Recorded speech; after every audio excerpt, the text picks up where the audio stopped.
Hey everyone, in this video, I'm going to show you how to add or install fonts in Adobe Photoshop. For this, you will need a font first, so let's download one. Open your Google Chrome web browser.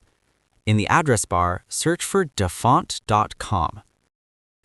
This website contains almost every available font on the internet.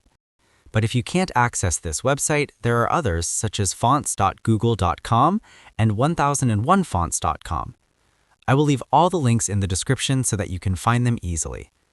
You can select any font you want from here and even search for your desired font. Suppose I want this font. Click on Download and select your saving location. Wait for the font to download. After the download is complete, go to the saving location. This is the zip file that we just downloaded. Extract the file using WinRAR or any other method. Now open the extracted folder. Inside the folder, you will find two font files. One is the OpenType font file, and the other is the TrueType font file. You can open either one you like. In my case, I will open the TrueType font file.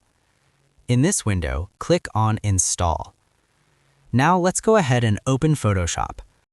If the app was running previously, then close it and restart the app. Let's create a file in Photoshop. Take the Type tool and create a text box. Write your text inside the box. Right now, you can't see anything because the page is white and the font color is also white. So I will select the text and change its color. Here, we have our text now. Let's click on the font option. Here, search for the font we just downloaded. Here, you can see that our font is available to use. And that's how you can install fonts in Photoshop. If this tutorial helped you out, make sure to like and subscribe for more helpful guides. And if you found real value in it, a super thanks would be greatly appreciated.